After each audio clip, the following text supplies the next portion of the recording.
Hello friends.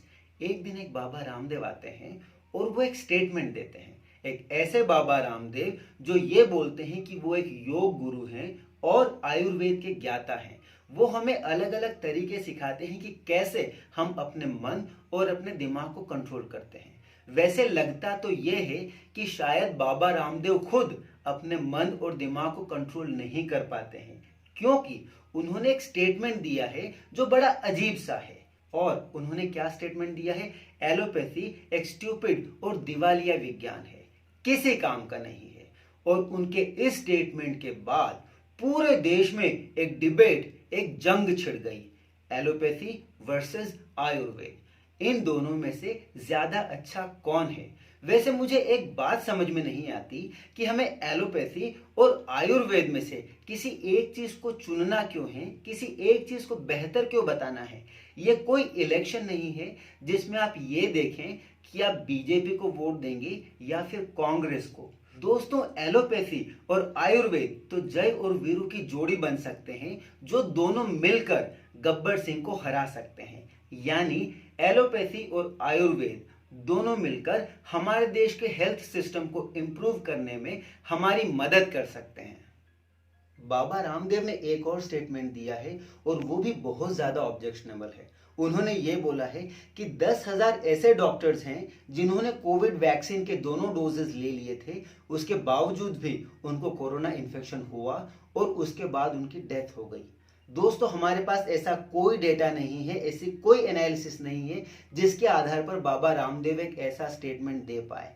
यानी ये statement pure अफवाह की कैटेगरी में आना चाहिए और बाबा रामदेव को ऐसे स्टेटमेंट्स देने से बचना चाहिए, क्योंकि हमारे देश के रूरल एरियाज में आज भी वैक्सीन को लेके बहुत ज्यादा नेगेटिविटी है और बाबा का ये स्टेटमेंट उस नेगेटिविटी को बढ़ाने का ही काम करेगा, जो हमारे लिए बहुत गलत स्टेप साबित हो सकती है। यही नहीं, बाबा ने यह भी स्टेटमेंट दिया है कि हमारे देश में लाखों लोगों की डेथ सिर्फ इसलिए हो गई कोरोना के कारण, क्योंकि उन्होंने कोरोना के इलाज के लिए एलोपैथिक मेडिसिन ली थी। एलोपैथी की मेडिसिन लेने के कारण उनकी कोरोना से डेथ हुई। जब बाबा रामदेव की बातों पर कंट्रोवर्सी बहुत ज्यादा बढ़ गई, तब हमारे देश के हेल्थ मिनिस्टर डॉक्टर हर्षवर्धन ने उन्हें एक लेटर लिखा और वो लेटर मिलने के बाद बाबा रामदेव ने माफी मांगी। माफ कीजिए, खेद जताया। बड़े लोग कभी माफी नहीं मांगते, वो खेद जताते हैं।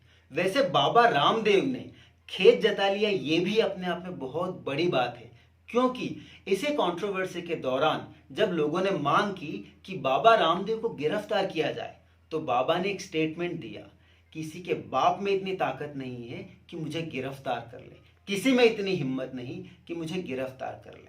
दोस्तों, हमारे देश में एक तरफ तो अगर एक आम नागरिक लॉकडाउन में रोड पर निकल आता है तो कलेक्टर उसको झापट मार देता है और डंडों से उसकी पिटाई करवाता है, वहीं दूसरी तरफ एक बड़ा आदमी जो अपने आप को बाबा कहता है, वो ये बोलते हैं कि किसी में इतनी हिम्मत नहीं है कि मुझे गिरफ्तार कर ले। यानी वो कानून को अपनी जेब में रख के चलते हैं, उन्हें ऐसा महसूस होता है। बाबा रामदेव ने खेद जताकर बात खत्म नहीं की, बल्कि खेद जताने के बाद उन्होंने आईएमए यानी इंडियन मेडिकल एसोसिएशन की तरफ 25 क्वेश्चंस की एक लिस्ट दाग दी और उन्होंने आईएमए से पूछा, क्या एलोपैथी के पास हाइपरटेंशन यानी हाई ब्लड प्रेशर और डायबिटीज जैसी बीमारियों का परमानेंट इलाज है? दोस्तों, हम सब जानते हैं कि एलोपैथी के पास वाकई कई बीमारियों का परमानेंट इलाज नहीं है, लेकिन सवाल यह है कि क्या हमें एलोपैथी की कमियों की ओर ही ध्यान देना चाहिए? हम ये भी जानते हैं कि आयुर्वेद के पास भी सारी बीमारियों का इलाज नहीं है। फॉर एग्जाम्पल, पोलियो और एड्स ऐसी बीमारियां हैं जिनका इलाज न एलोपैथी के पास है और न आयुर्वेद के पास। लेकिन मायने ये रखता है कि हम क्या देखते हैं। आयुर्वेद और एलोपैथी दोनों के पास कई बीमारियों के इलाज हैं और बेस्ट एग्जाम्पल तो हमारा कोरोना है। दोस्तों, हम बात इलाज की नहीं कर रहे हैं, लेकिन इस पैंडेमिक के दौरान हम लोगों ने ये देखा है कि लोगों ने एलोपैथी की दवाइयाँ ली है ट्रीटमेंट के लिए और साथ ही आयुर्वेदिक उपाय भी किए हैं, जैसे कि गिलोय, हल्दी। ये ऐसी चीज़ है जो हमारी इम्यूनिटी को बूस्ट करती है। तो हम लोगों ने इस बीमारी से लड़ने के लिए एलोपैथी और आयुर्वेद दोनों का सहारा लिया है, तो हम ये नहीं कह सकते कि एलोपैथी बुरी है या आयुर्वेद बुरा है। ज़रूरी ये है कि इन दोनों का मैक्सिमम यूटिलाइजेशन किया जा सके ताकि हमारे देश में हेल्थ की कंडीशन और फैसिलिटीज़ को इम्प्रूव किया जा सके। फ्रेंड्स, इसी बीच आईएमए ने एक स्टेटमेंट दिया है जो सच में नोटिस करने लायक है। आईएमए ने बोला है कि हम मेडिसिन के हर सिस्टम का सम्मान करते हैं और खासकर भारतीय आयुर्वेद सिस्टम जो है, ये जो प्रणाली है, इसका हम बहुत सम्मान करते हैं। ये प्रणाली हजारों साल पुरानी है और काफ़ी कारगर भी है। लेकिन साथ ही दोस्तों, हमें ये भी समझने की ज़रूरत है कि बाबा रामदेव को एलोपैथी का ऐसा मजाक नहीं उड़ाना चाहिए।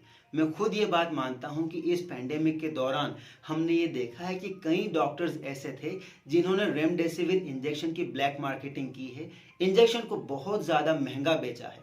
साथ ही हॉस्पिटल्स ने मनमाने ढंग से बिल बनाए हैं और लोगों की मजबूरी का फ़ायदा उठाया है। हम लोगों में से कई लोग ऐसे हैं जो शायद इस सिचुएशन में से गुजरे हों और कहीं ना कहीं हमारा विश्वास इस एलोपैथी के सिस्टम से कम हुआ हो, लेकिन कुछ लोगों ने गलत काम किए हैं, कुछ डॉक्टर्स बुरे थे। क्या उसके कारण पूरे सिस्टम को गलत ठहरा देना, क्या ये सही है? तो फ्रेंड्स, लास्ट में मैं बस एक बात बोलना चाहता हूं कि हम ऐसे किसी डिबेट में ना पड़े। हमारे लिए ज़रूरी है कि हम एलोपैथी और आयुर्वेद दोनों की बेस्ट चीज़ों का एक्सट्रैक्ट निकालें, उनका यूज़ करें ताकि हम और हमारा परिवार सभी हेल्दी रह पाए। Thank you.